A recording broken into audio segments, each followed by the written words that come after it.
नमस्कार दोस्तों, मैं लोकेंद्र सिंह चौहान आपका exam made easy YouTube channel पर हार्दिक स्वागत करता हूं। हम लोग पढ़ रहे हैं एनवायरनमेंट इकोलॉजी और ये हमारा लेक्चर है 5वां एनवायरनमेंट इकोलॉजी के ऊपर। और हमारे कोर्स का नाम है the comprehensive course on environment and ecology TCE, जिसको हम शॉर्ट में बोलते हैं।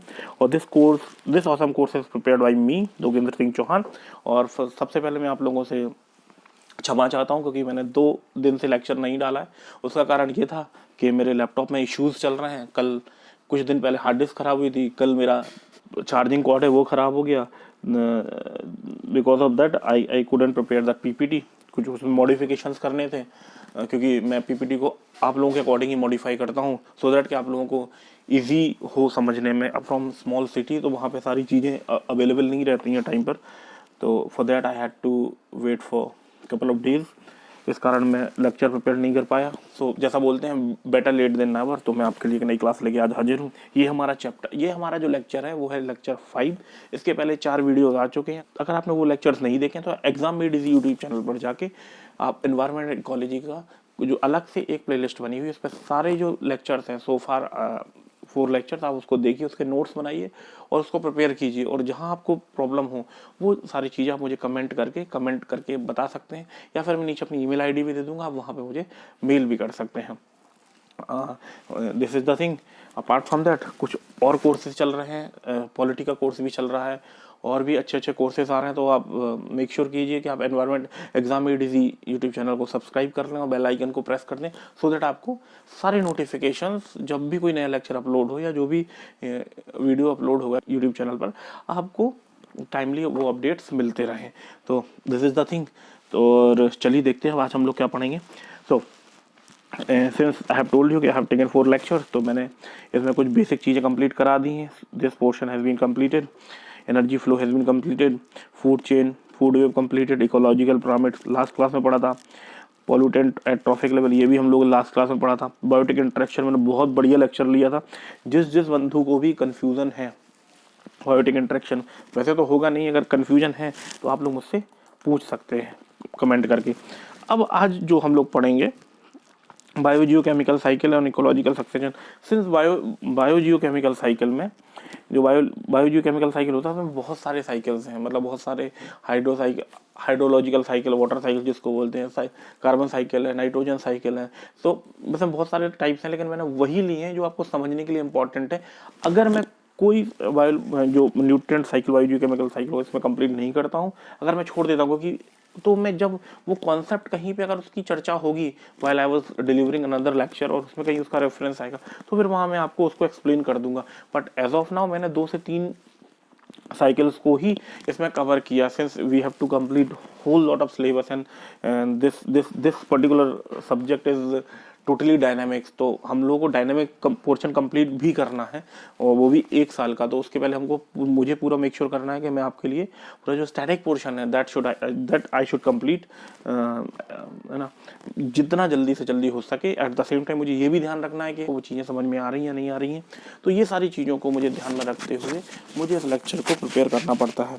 तो चलिए समझते हैं अब हम बायोजियोकेमिकल साइकिल के बारे में।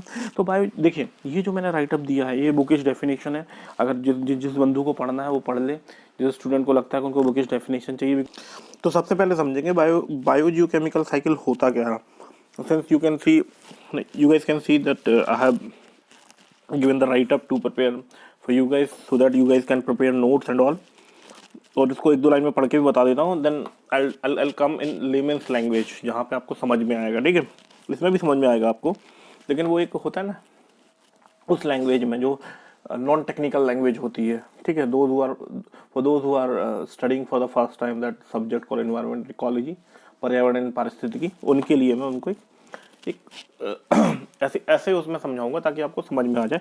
और इसको बट एज ऑफ नाउ हम लोग इसको देखते हैं कि किस तरीके से इसकी डेफिनेशन जाएगी। The biogeochemical cycle, any of the natural pathway which essential element of living matters are circulated।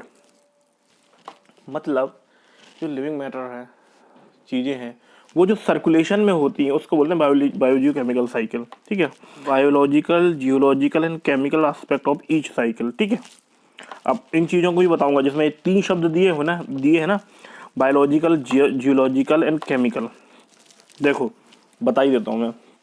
जो bio geo chemical, bio means biology, biosphere, bio means biosphere, geo means geology and chemical means moving. मतलब elements are moving here and there from biotic environment, biotic element to abiotic element, आपस में आदान प्रदान हो रहा है, ठीक है। और वो साइकिल चल रहा है। हमने स्टार्ट किया ए से, B C D E F G H I J K L N O P Q R S T V W X Y G and then we came back on A. तो इसको बोलते हैं cycle, ठीक है।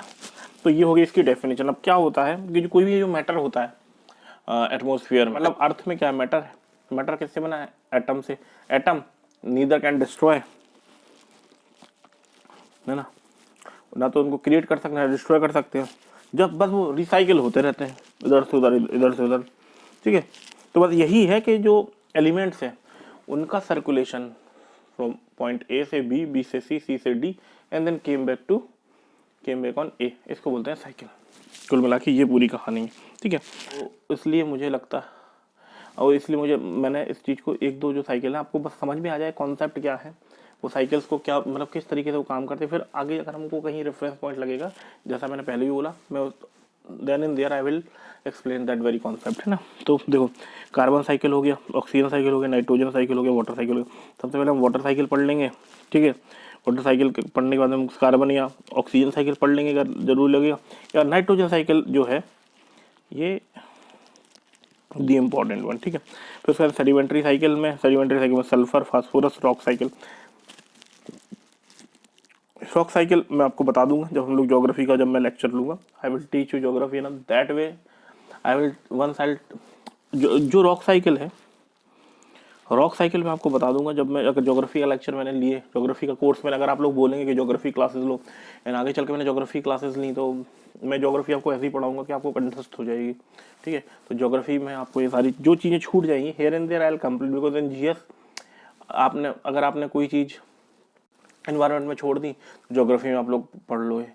अगर कोई चीज़ आपने geography में छोड़ दी, इकोनॉमिक ज्योग्राफी, तो आप जाके इकोनॉमिक्स में पढ़ लोगे, थोड़ा बहुत पढ़ लोगे, उसमें रहता है, ठीक है। लेकिन ऑल इन ऑल आपको पढ़ना सब कुछ है, ठीक है। तो जहाँ जिसकी उपयोगिता होगी वहाँ पे उस कॉन्सेप्ट को हम एक्सप्लेन करते चलेंगे, ठीक है। क्लियर? चलिए अब आगे समझते हैं। अब सबसे पहले water cycle. Water cycle means hydrologic cycle, मतलब कुल मिला के पानी कैसे मूव करता है। तो देखिए पानी कैसे मूव करता है मैं बताता हूँ। सबसे पहले इसमें पानी भरा हुआ है, ये जल स्रोत है, जल स्रोत में पानी भरा हुआ है, ठीक है। यहाँ से हुआ वाष्पीकरण, इवापोरेशन, सन के कारण वाष्पीकरण हुआ, इवापोरेशन हुआ, इवापोरेशन भाप बन के ऊपर उड़ गया, ठंडक में गया, बादल बन के कंडेंसेशन हो गया, जम गया, जम के बाद में जब भारी हुआ तो प्रेसिपिटेशन हुआ, नीचे गिर गया, यहाँ से पेड़ पौधों में गया, पेड़ पौधों से फिर जल स्रोत में चला गया, और ऐसी चीज़ें चलती रहेंगी। ये हो गया कॉन्सेप्ट कि भाई अगर इसमें अगर आप बोले, मुझसे पूछें भाई वाटर साइकिल या हाइड्रोलॉजिक साइकिल क्या है, तो इसमें दो तीन चीज़ें आपको याद रखनी है। क्या क्या याद रखना है? इवापोरेशन होगा, कंडेंसेशन होगा, कंडेंसेशन प्रेसिपिटेशन होगा, प्रेसिपिटेशन के बाद में फिर वो, हाँ, ट्रांसपिरेशन मतलब जो इसमें एक शब्द और दिया ट्रांसपिरेशन मतलब होगा कि जब धूप पड़ती है तो जो पत्तियां होती है, पत्तियों के अंदर छोटे छोटे छिद्र होते हैं, मतलब छोटे छोटे, वहाँ से क्या बोलते हैं, वो पानी बाहर जाता है, तो उसको बोलते हैं ट्रांसपिरेशन, ठीक है। ये राइट अब आप पढ़ लेना, फिर मैं पढ़ देता हूँ। The water from different water bodies evaporate, cool, condense and fall back to the earth as a rain, and this biogeochemicals are responsible for maintaining weather condition. मतलब बारिश हो रही है, बर्फ़ जम गई है, या फिर पानी नहीं बरस रहा, गर्मी पड़ रही है, तो सर्दी गर्मी बरसात ये चीज़ें बनाती है, ठीक है। The water is in its various form interact with surroundings and changes the temperature pressure of the atmosphere, ठीक है। कुल मिलाकर अपने सराउंडिंग्स के साथ में इंटरेक्ट करता है, उस हिसाब से अपने टेम्परेचर को चेंज करता है, ठीक है। And mind you these all things are why I have given this just because so that you guys can prepare your notes. मैं बार बार बोल रहा हूँ, और ये सारी चीज़ें जो मैं समझाता हूँ वो मुझे लगता है उससे आप लोगों को कॉन्सेप्ट क्लियर हो जाता होगा, ठीक है। तो ये चीज़ें आप पढ़ लेना कि भाई पढ़ लेना कि मैंने एक्सप्लेन कर दी, इसको बस आपको अपनी कॉपी में एज इट इज नोट कर लेना, ठीक है। अब आगे चलते हैं कार्बन साइकिल। अब कार्बन साइकिल इम्पॉर्टेंट है। कार्बन साइकिल मतलब जो कार्बन डाइऑक्साइड है, CO2 जिसको बोलते हैं, वो किस तरीके से जो है आपका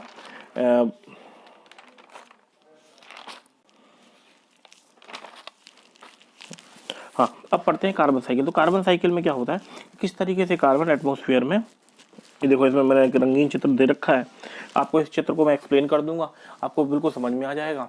आप ऐसे ही अगर आपको ये लैंग्वेज समझ में ना आए, वैसे तो समझ में आ जाएगी, डोंट वरी अबाउट इट, वो लैंग्वेज समझ में नहीं आएगी तो आप एक काम करना, आप इस चित्र को जैसे जैसे मैं समझाता जा रहा हूँ आप लिखते जाइए, उससे आपकी चीज़ें क्लियर हो जाएंगी, ठीक है। तो अब देखो पहले ही लैंग्वेज पढ़ लेते हैं। The carbon is a minor constitute of atmosphere. मतलब भाई माइनर इसलिए दिया है क्योंकि ऑक्सीजन 21% है, 78% आपका नाइट्रोजन है, 78%, रेस्ट ऑफ मतलब कार्बन डाइऑक्साइड है और ये सारी चीज़ें हैं, तो इसलिए इसमें माइनर शब्द यूज़ किया गया है, ठीक है। तो माइनर समझ में आ गया। Compare to oxygen and nitrogen, however without carbon dioxide life could not exist because it is vital. क्यों भाई, सबसे पहले क्यों ऐसा लिखा है, इसका मतलब ये हुआ प्रोड्यूसर कौन है, अगर फूड चेन की बात करें प्रोड्यूसर है प्लांट सेल की, और पेड़ क्या लेते हैं, पेड़ लेते हैं CO2 लेते हैं कि नहीं, तभी वो भोजन बनाते हैं, और उन पौधों को कौन खाता है, एनिमल्स खाते हैं, एनिमल्स के आगे फूड चेन ऐसे चलती जाती है, इसलिए इसको दिया गया वाइटल, ठीक है। For the production of carbohydrate through photo से, हाँ मतलब ऑब्वियसली अब मुझे प्रकाश संश्लेषण की चीज़ आपको समझाने की जरूरत है क्या, प्रकाश संश्लेषण के थ्रू ये कार्बन डाइऑक्साइड लेते हैं, इसलिए इंपॉर्टेंट है, ठीक है। And the element that anchors all the organic substance from coal and oil to DNA and that compound that carry a genetic information। मतलब कुल मिला के ये मैंने बहुत छोटा सा राइटअप आपको दिया। अब मैं एक्सप्लेन करने वाला हूँ आपको कि एग्जैक्टली होता क्या है, मतलब जो मैंने चित्र बनाया है, ठीक है। तो इस चित्र में सबसे पहले आप देखिए सनलाइट है, ठीक है, ये है पेड़, सनलाइट में फोटोसिंथेसिस हुआ, प्रकाश संश्लेषण हुआ, प्रकाश संश्लेषण से क्या हुआ, इन्होंने बनाया, तो इन्होंने क्या लिया, तो प्रकाश इसमें लेते क्या है ये लोग, इसमें लेते हैं ये लोग CO2 प्लस H2, ठीक है, लिया तो बना क्या C6H12O6, ठीक है, प्लस H2O प्लस, जगह कम है यार मेरे पास, ठीक है, O2, ठीक है। अब इसको अगर बैलेंस करेंगे तो यहाँ पे तो आ जाएगा, यहाँ पे आ जाएगा 6, यहाँ पे आ जाएगा 12। ये टेक्निकल है थोड़ा सा, इसको समझने की जरूरत नहीं, बस ये मैं आपको बता रहा हूँ थोड़ा सा, तो आपको लगे कि आपने कुछ पढ़ा है, ठीक है। क्योंकि महंगी क्लासेस में आप 1.5-2 लाख रुपए देते हैं, वो ऐसे ही आपको बेवकूफ़ बना देते हैं, तो थोड़ा सा मुझे भी दिखावा करना पड़ेगा, otherwise it is not required. यहाँ पे भी 6 आ जाएगा, यहाँ पे इसको करेंगे तो यहाँ भी 6 आ जाएगा, तो ये बैलेंस हो गया, मतलब CO2 प्लस H2O से, और ये क्या है, सनलाइट यहाँ पे होगी, सनलाइट एंड क्लोरोफिल, ठीक है, ये हो गई आपकी पूरी प्रकाश संश्लेषण की क्रिया, ठीक है। तो ये मैंने आपको बता दी, ठीक है, ये इतनी इंपॉर्टेंट नहीं, मतलब ये क्वेश्चन इतनी इंपॉर्टेंट नहीं, बस मैंने आपको बता दिया। अब अगर NCERT कोई पढ़ रहा है तो NCERT में कोई ऐसा देखेगा तो घबरा जाएगा, बोलेगा सर ने तो ये बताया नहीं, सर को कुछ आता नहीं है, जैसे मैंने पढ़ा है वही मैं आपको समझा रहा हूँ, ठीक है। तो देखो अब यहाँ से ये प्रकाश संश्लेषण आपको मैंने समझा दिया, ठीक है। अब देखो फोटोसिंथेसिस हुआ तो CO2 आई, CO2, अब CO2 लेते हैं, O2 छोड़ते हैं, तो देखो ये तीर इसलिए इस तरफ गया है, तो O2 इसने निकाल दी, ठीक है। अब क्या हुआ, अगर ये चीज़, अगर ये जब ये या ये इसमें से कोई मरता है, eventually they will die one day, ठीक है, तो अगर उसमें मरेगा तो ये डिकम्पोजिशन होगा, तो डिकम्पोजिशन होगा तो फॉसिल्स बनेंगे। फॉसिल्स मतलब ये जो बोल सकते हैं ना पेट्रोलियम वगैरह, फॉसिल्स कहाँ यूज़ होंगे, फैक्ट्रीज में यूज़ होंगे, फैक्ट्री से धुआं निकलेगा CO2 चला जाएगा वापस, ठीक है। डिकम्पोजिशन में भी O2 निकलती है, तो इससे भी O2 लगा, तो ये हो गया साइकिल आपका। तो इस तरीके से अगर आप देखेंगे तो कुल मिला के सारी मतलब बैक टू एटमॉस्फेयर हो रहा है सारी चीज़ें, ठीक है। समझ में आया आपको, अगर नहीं समझ में आया तो मैं आपको एक बार और बता देता हूँ। जैसे ये हो गया आपका ATM, ठीक है, ATM मतलब एटमॉस्फेयर, ठीक है, एटमॉस्फेयर से CO2, ये हो गया आपका ह्यूमन, ठीक है, इसको ह्यूमन या एनिमल बोल लो, ठीक है। ये हो गया आपका प्लांट, ठीक है, ये हो गया आपका सूरज, यहाँ से प्रकाश संश्लेषण किया। देखो इसको मैं एक नई साइड में आपको समझा देता हूँ, ठीक है, इसमें हौच पौच हो जाएगा, आपको समझ नहीं आएगा। देखो ये हो गया एटमॉस्फेयर, ठीक है, ये हो गया आपका प्लांट, ये हो गया आपके एनिमल, ठीक है, और ये हो गया, ठीक है। अब क्या हुआ, देखो प्लांट ने यहाँ से प्रकाश संश्लेषण किया, यहाँ से खाना बनाया, ठीक है। एक तो यहाँ से भी CO2 आई, CO2 आई, इसने O2 भेजी, ठीक है। अब जब खाना बनाया तो उसमें क्या क्या बनेगा, कार्बोहाइड्रेट बनेंगे, इसको मैंने लिख दिया कार्ब्स, प्लस शुगर बनेगी, ठीक है। शुगर यहाँ से गई एनिमल में, ठीक है, एनिमल में शुगर चली गई, ठीक है। अब एनिमल ने क्या किया, CO2 छोड़ा और O2 लिया, ठीक है, ये हो गया, ठीक है। अपार्ट फ्रॉम दैट, जब ये प्लांट या फिर एनिमल डेड हो जाएंगे, जब ये प्लांट या एनिमल डेड हो जाएंगे तो फिर क्या होगा, ये जब प्लांट और एनिमल डेड हो जाएंगे तो वो होंगे डीकम्पोज, तो उससे भी क्या होगा, CO2 निकलेगी। तो इस तरीके से आपका हो जाएगा ये कार्बन साइकिल। आई होप कि आपको ये चीज़ समझ में आ गई होगी, और नहीं समझ में आई है तो आप इसको एक बार तसल्ली से पढ़िएगा। अगर नहीं समझ में आएगा तो आप इसको एक बार शंकर आईएएस की बुक से पढ़िएगा या फिर कहीं नेट पर भी देख लीजिएगा। अगर इनकेस तो मतलब maximum most of you will understand this after watching this lecture. अगर किसी को समझ में नहीं आया तो मुझे कमेंट करके भी आप बता सकते हैं, ठीक है।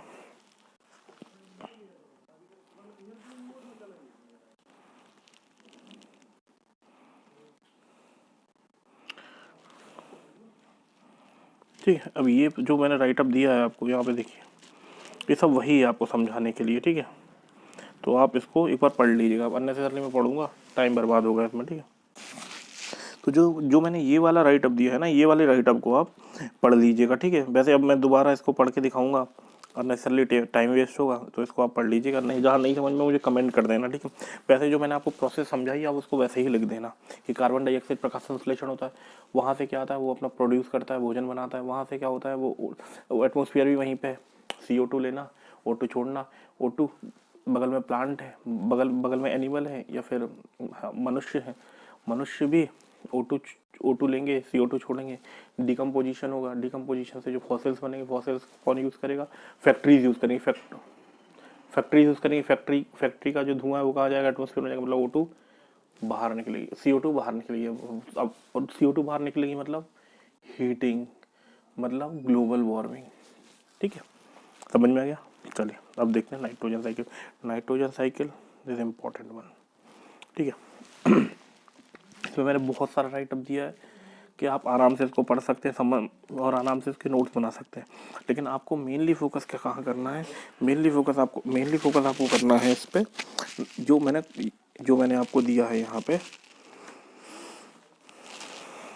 चित्र। इस चित्र में आपको समझना है कि किस तरीके से काम करता है। देखो सबसे पहले तो मैं आपको बताऊं, जो नाइट्रोजन है, नाइट्रोजन कैसे बनती है। नाइट्रोजन का भैया जब वो स्टार्स जब बने थे तो क्या बोलते हैं, जब वो स्टार्स में कोलिजन हुआ तो नाइट्रोजन बनी थी तब, ठीक है। नाइट्रोजन, लेकिन जो नाइट्रोजन है जिसको बोलते हैं कि N2, उसको हम रॉ नाइट्रोजन, हम उसको ऐसे यूज़ नहीं कर सकते। तो वैसे भी नाइट्रोजन गैशियस फॉर्म में होती है, ठीक है, गैशियस फॉर्म में होती है। हाँ, एक चीज़ और बता रहा हूँ मैं कि जो नाइट्रोजन में है उसमें क्या डिफरेंट स्टेजेस हैं। जैसे उसमें बताया था मैंने कि प्रेसिपिटेशन हो गया, कंडेंसेशन हो गया, कंडेंसेशन के बाद में हो गया आपका ट्रांसपायरेशन हो गया, इवेपोरेशन हो गया। इसी तरीके से इसमें भी कुछ इसमें क्या बोलते हैं स्टेप्स होते हैं जिसको आपको पढ़ना होता है, ठीक है। तो अब देखो इसमें क्या है कि देखो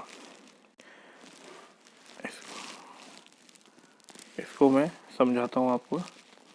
इसमें एक प्लेन वो ले लेता हूँ, ठीक है। N2 है, N2 मतलब नाइट्रोजन, ठीक है।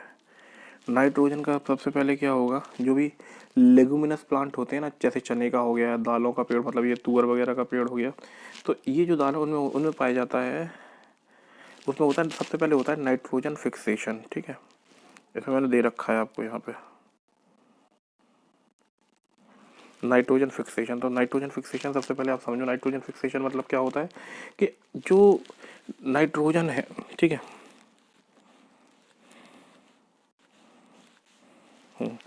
जो ये नाइट्रोजन है, देखो नाइट्रोजन फिक्सेशन बैक्टीरिया मतलब राइजोबियम आपने पढ़ा होगा, ठीक है। तो जो नाइट्रोजन है सबसे पहले वो क्या होगा, अमोनिया में कन्वर्ट होगा, ठीक है, NH3,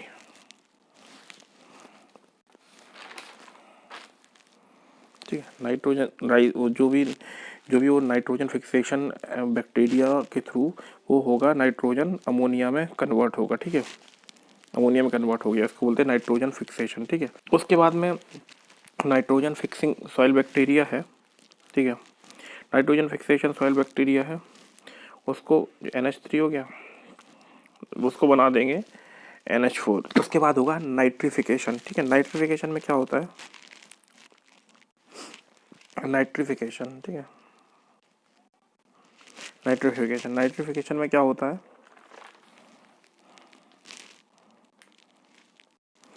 नाइट्रिफिकेशन में क्या होता है, जो अमोनिया होती है ना वो नाइट्रेट में कन्वर्ट होती है, ठीक है।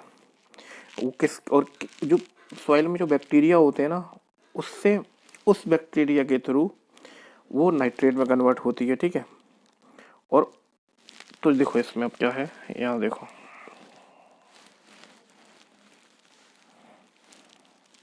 ये देखो नाइट्रीफाइंग बैक्टीरिया जो इसमें दिए गए हैं ये नाइट्रेट में कन्वर्ट हो गई, ठीक है, इसको बोलते हैं नाइट्रिफिकेशन, ठीक है।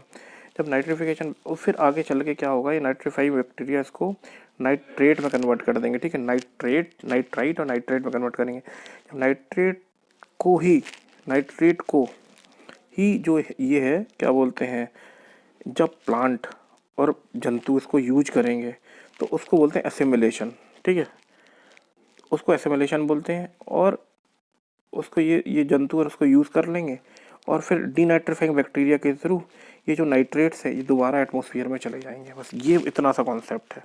ये तो किताबों में बहुत तमाम तरीके की चीज़ें दी रहती हैं, लेकिन उसको आपको ध्यान नहीं रखना। आपको ध्यान रखना है 3-4 चीज़ें।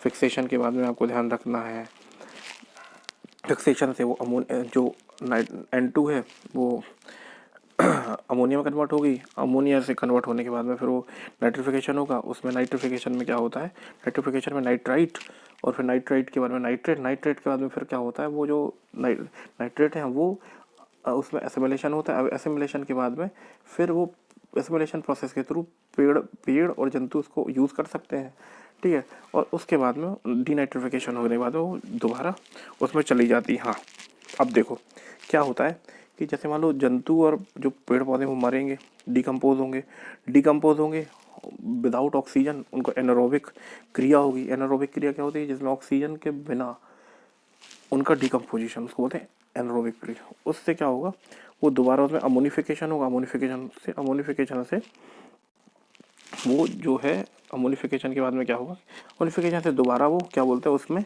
क्या बोलते हैं, अमोनिया में कन्वर्ट हो जाएंगे, ठीक है। और ये प्रोसेस चलती रहेगी, फिर नाइट्रिफिकेशन होगा, फिर नाइट्रेट और नाइट्राइट और नाइट्रेट बनेगा, फिर उसके बाद में क्रिया चलती रहेगी, ठीक है। तो इस तरीके से हो जाएगा आपका नाइट्रोजन साइकिल, ठीक है। यहीं पे मैंने ये सारी चीज़ें दे रखी हैं, nitrogen fixation, nitrification, assimilation, ammonification, decomposition and denitrification. तो आई होप कि आपको ये सारी चीज़ें क्लियर हो गई होंगी, ठीक है। अब हम लोग अगला पढ़ेंगे इकोलॉजिकल सक्सेशन। आई थिंक हम लोगों ने 30 मिनट का लेक्चर कंप्लीट कर लिया है लगभग।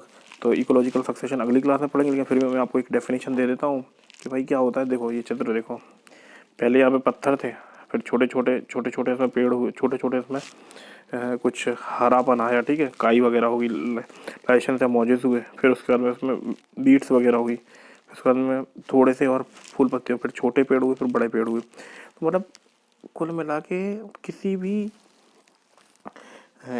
इकोसिस्टम में development in terms of flora and fauna, ठीक है, फ्लोरा एंड फौना मीन्स जंतु और पेड़ पौधा, उसमें जो डेवलपमेंट होता है उसको बोलते हैं इकोलॉजिकल सक्सेशन, ठीक है। ये डेफिनेशन है, इसको हम विस्तार से बहुत अगली क्लास में पढ़ेंगे। आई थिंक आपको ये अभी तक ये सारी चीज़ें समझ में आ गई होंगी, ठीक है।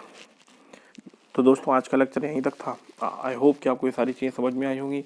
आप लोग एनवायरमेंट इकोलॉजी को पसंद कर रहे होंगे। आप लोग जो आपका एग्ज़ाम मेड इजी चैनल है उसको भी सब्सक्राइब कर रहे होंगे, मेरे लेक्चर को पसंद कर रहे होंगे, और भी जो लेक्चर्स आ रहे हैं उनको पसंद कर रहे होंगे। अपार्ट फ्रॉम दैट, अगर आप दोस्तों अगर आपको वीडियो पसंद आया तो वीडियो को लाइक कीजिए, चैनल को सब्सक्राइब कीजिए, ज़्यादा से ज़्यादा मात्रा में सब्सक्राइब कीजिए, और अपने दोस्तों के साथ शेयर कीजिए, कमेंट कीजिए, फीडबैक दीजिए।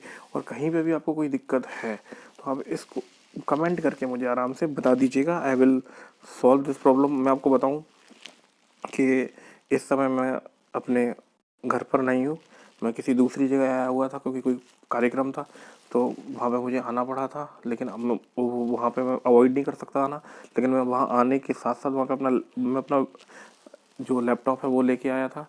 उस लैपटॉप के थ्रू मैंने वहीं पे ही मैंने अपनी पीपीटी प्रिपेयर की और यहीं पे ही मैंने आपके लिए लेक्चर रिकॉर्ड करा। इसलिए आपको शायद थोड़ी सी आवाज़ मेरी दबी हुई लग रही होगी, लेकिन मैंने कोशिश करी है कि आपको मैं लेक्चर अपलोड कर दूँ, ठीक है। तो इसलिए मैं जब मेहनत कर रहा हूँ तो आप लोग भी साथ में मेहनत कीजिए, नोट्स बनाइए, रिवाइज कीजिए, एमसीक्यूज धीरे धीरे सॉल्व कीजिए, और ultimately you will completely get control over this environment and ecology. तो आप लोगों को दिक्कत नहीं जाने वाली है, ठीक है। तो चलिए फिर मिलते हैं किसी बढ़िया सी वीडियो में, और चैनल को सब्सक्राइब करना मत भूलिएगा, वीडियो को लाइक करना मत भूलिएगा, ठीक है। Thank you.